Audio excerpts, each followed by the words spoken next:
So here we have my broken milling machine. You can see I've disconnected the electrical because, well, let me show you what the real problem is.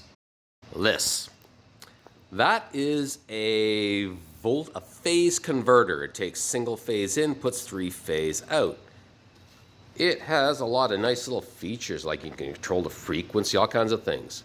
When it actually works. Worked great for a couple of years, turned it on one day and it just wouldn't work.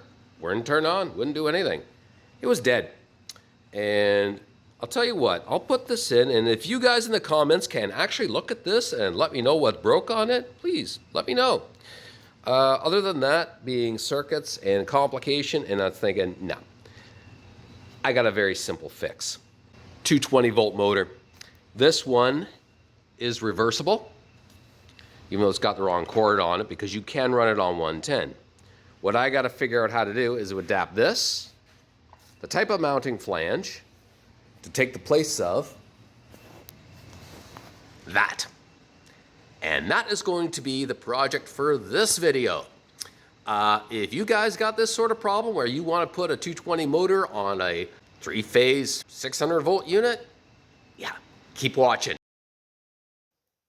One of the things I like about these First mills is they're relatively simple and they got some neat features. This, figuring it might be a metric machine, it's actually got a lot of standard bolts in it. In these cases, these are 1/4-20.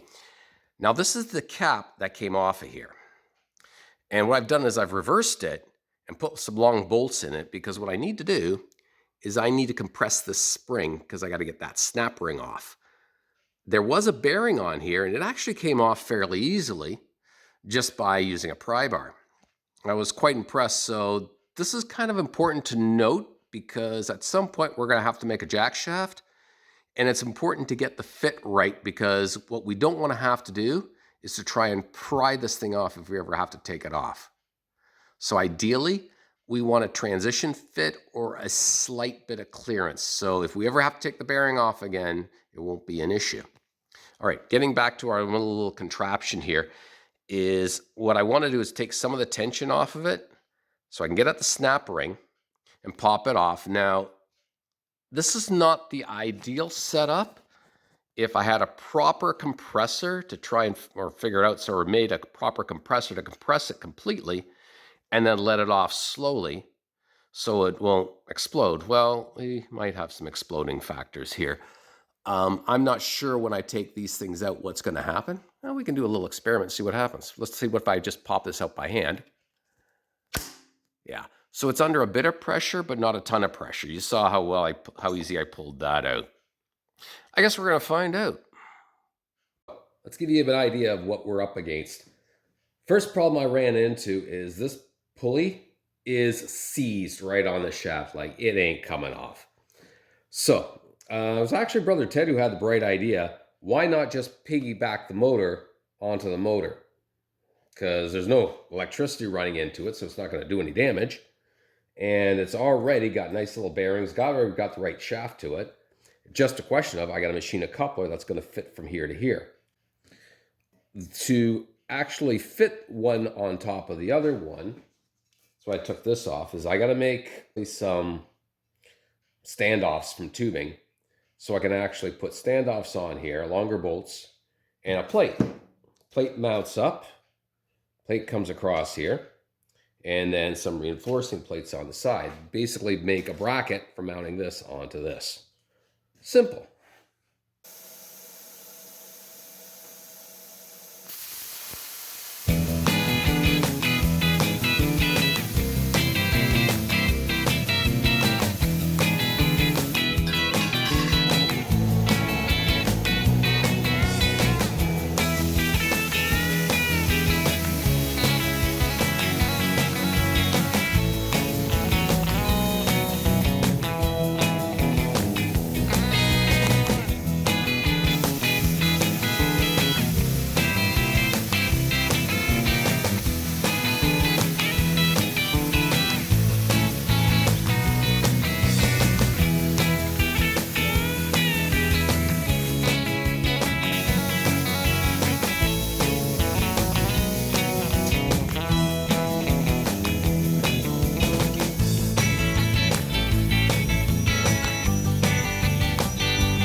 give you a little better idea of how my brain works, if you want to call it actually working, what I generally do is when I laid out my motor to basically scribe out the guideline of where this motor is going to go. To actually figure out where my holes are going to go, I will do things like put in center lines, lay out where I want my holes, measure the actual motor, and see where it's going, see where my holes are going to actually go. I'm not going to rely on the slots completely for it, but they're just going to be basically used as a guideline for where I want the motor. This way, when I actually put my holes in, they'll be symmetrical with the actual part, this part. So hopefully that these holes and these holes all line up correctly, and that I'm not going to have too much wonkiness when I try and put the coupling on.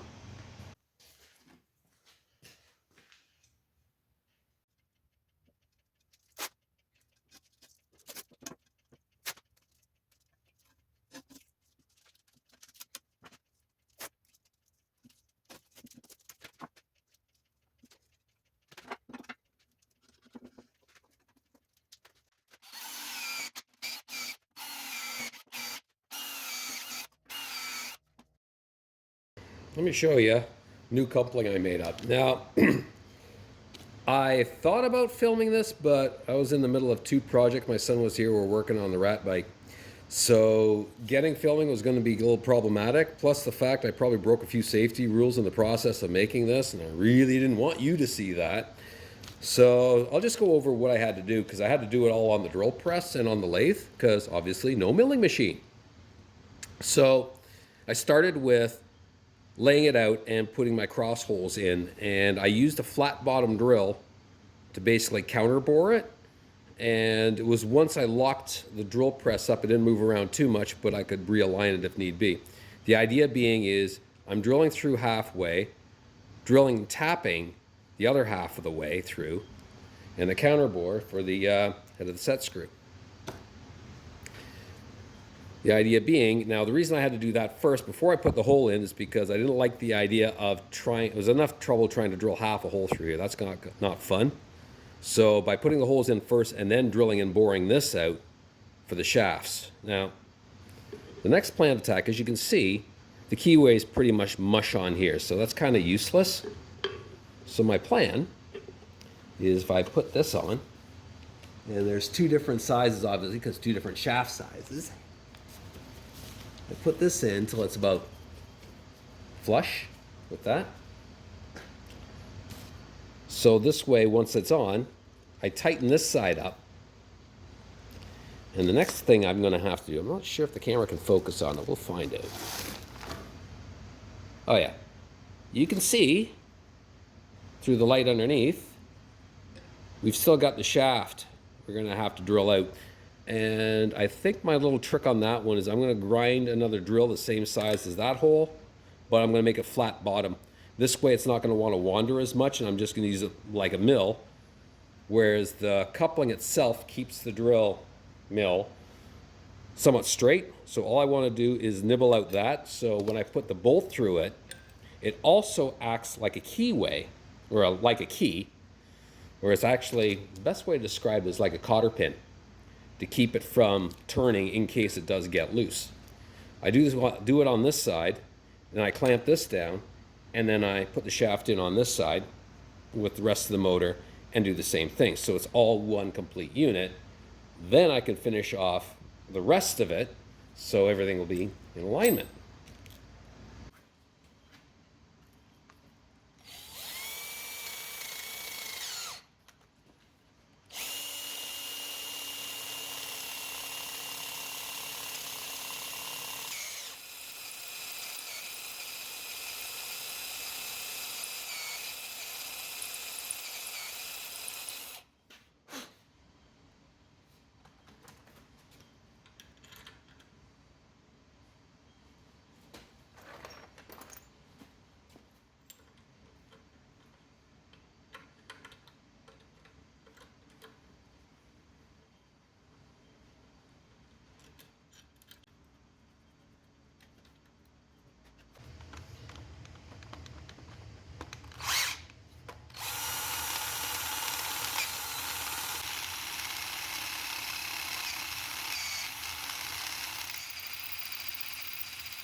You can see how this thing's laid out now. I've used the coupling to join them together, and that's going to keep this and this solid together. So now I can figure out how this thing is going to actually fit together. And you'll notice some flexibility here, and I want it that way because ideally when I clamp this thing down, that is going to straighten this thing out where I want it. So everything will be right that way. But the problem I ran into is I was putting the bolts in. And this is something to think about so you don't do an engineering faux pas that if you guys worked on any cars realize you wonder what the heck the engineers were thinking. The issue I'm going to run into is if I tack my side plate on, oh, guess what? How do I access the bolt? This is stuff when working on this that you got to keep in mind. My solution now is pretty simple. I'm just going to have to drill a hole in here or plasma cut. Haven't figured it out yet. I'll stick a hole in here so I get access with a wrench in here. Most of the strength for this is coming through here to keep everything square. So a hole in here is not going to affect it too much. The other thing I'm going to point out to you, if I can find it, is the old measure twice, cut once. You can't see on the other side, but we have the electrical box. And I'll show you my little faux pas.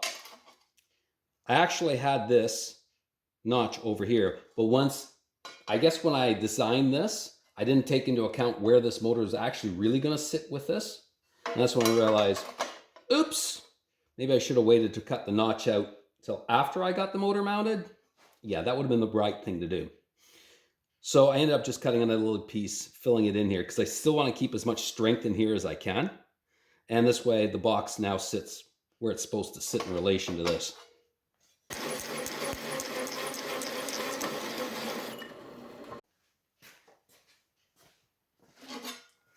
Okay, 2 plates with holes in them. So my plan is I am going to fit this up on here. And while everything's all assembled, I'm going to put a few tacks in here to kind of hold it together. Then everything comes apart and I go and stitch weld this because I don't need to weld it solid, but I do need to stitch it so it's not going to come apart. Oh yeah, before I start welding, I'll point something out. Right now I've got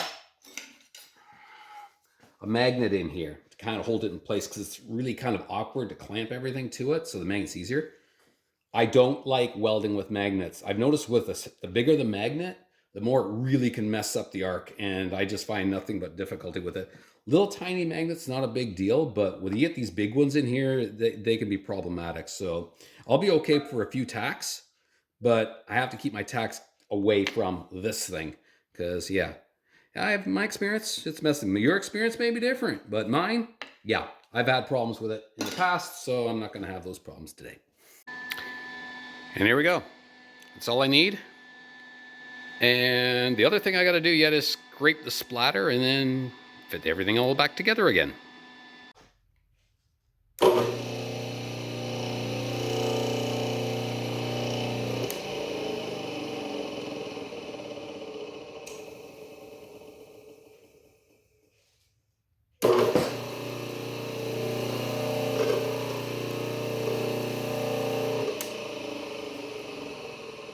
Well, guys, the best piece of advice I can give you now is always, always, always bench test your equipment.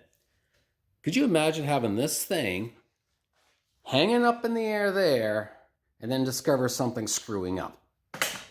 That would suck. So, when I bench tested this thing, what I ended up doing is, I don't know why at first, and I think I kind of figured it out, is frying my thermal switch. Okay. Oh, I'm going to put this out there just in case. This is a Clixon CED 3714. Feel free to let me know in the comments if you know where I can get one of these because they're kind of expensive and there's one place I found that has it. Yeah, but it's kind of pricey. So I'm going to see if I can find a cheaper supplier for that one. But I would like thermal protection on here. What had happened? There's a little, you can see it, jumper in here. I tightened the screw for the wire. I think I forgot to tighten the screw on the other side of the jumper, so it was a kind of a poor connection. And there's 2 jumpers in that. And I think that's what may have happened, because when I tried it, it was like really turning slow on one side and then not turning on the other. And then I heard this weird pop, and it's like, uh-oh, this thing's dead now. Thought I killed my motor. It turns out it was just this little switch that got screwed up. No, it was kind of neat. I'll show you. What happened inside is there's a wire through here, and that's thermal. So if it gets too hot, it causes this. That's why they call it clicks on. It clicks. Normally it does that and the contacts are on. But when it heats up, okay, it goes click and disconnects it. Well, mine just didn't. It also melted the wire and well as that, and it got to the point where this was warped to the point where it wouldn't do the clicking. It's just, this was the other night and it wouldn't move. Now it's moving, but when you had the switch on, when it was together, it wasn't resetting. So it was fried. I'm just going to show you this and not expect you to understand any of this, because my brain might work like yours.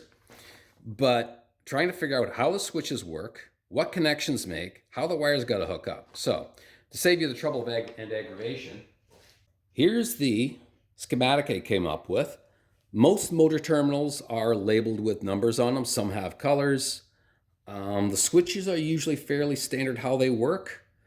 Now, you're going to have to do your own sourcing, and if you don't trust your electrical, by all means, find a qualified electrician to do this. Or you can kind of do what I did and fry things and learn the hard way. But hey, it's your motor, it's your stuff. You decide what you want to do. You'll notice there's a slight bit of rocking here between the two. I don't know if you can see it or not. If you can't see it, just trust me, it's there. The issue I run into is these two fits aren't exactly the same. This shaft and bore has a little more clearance than this one does. So when I clamp this one tight, this one, even though I clamp it tight, I can't get it tight enough to really clamp on the shaft. So if you're going to try and make one of these at home, what I'm going to do, and in case I don't film it later, you'll get the idea, is I'm going to cut a slit between the two right about here, halfway around. So that way these two halves become independent for clamping. You're still having half of this. You're not going to break this coupling. But at least this way, when we clamp it, because they're independent now, I can actually get a better grip on this half of the coupling with this shaft. When you tear one of these things apart, don't be surprised if you find the key that's in here split in pieces. My solution was just, I didn't bother filming this. It wasn't really complicated. It's just basically a rectangle with a little nub on it. The nub will fit on the inside through that hole. And the idea being is that way the key doesn't move. And this way, they can slide. Look at that. Ooh.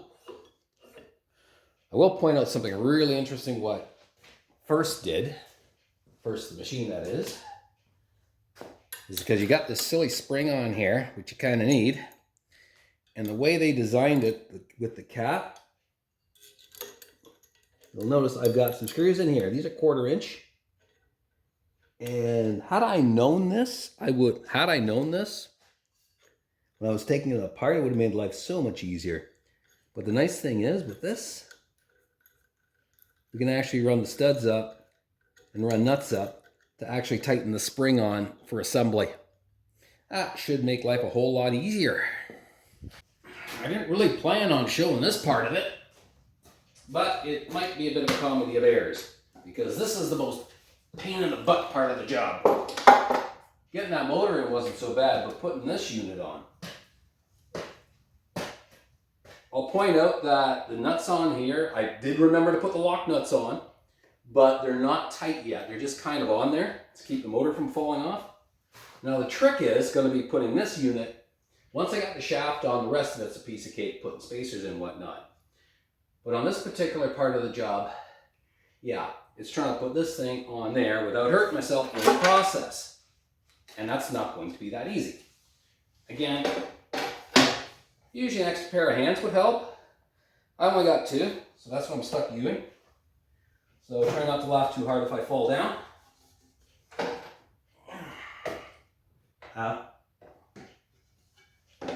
So here's where I'm going to point out the fact that if you've got limited roof height, this whole idea isn't going to work.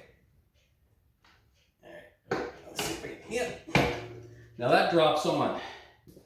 Now that I can see what's going on here, this edge corner is 8 feet. So I got about 8.5 feet here. As you can see, not a whole lot of room.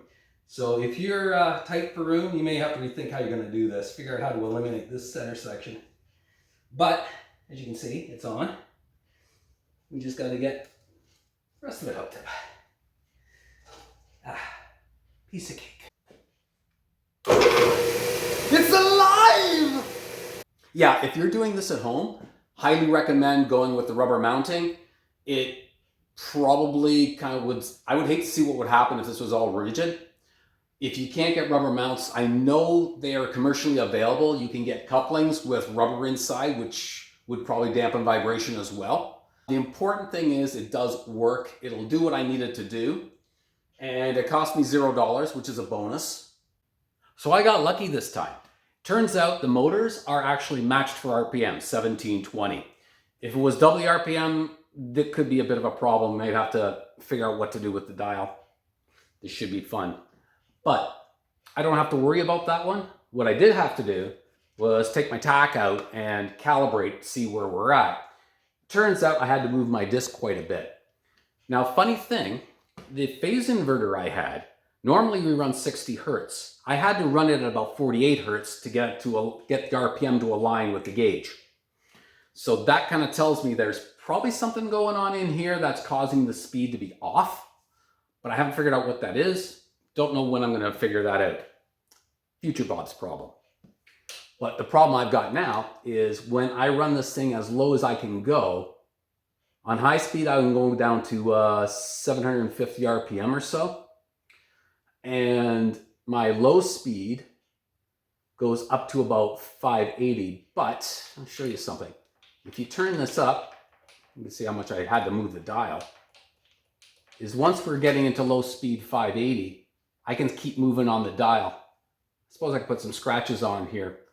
Not sure what I'm going to do yet about this. Anyways, we'll have to see.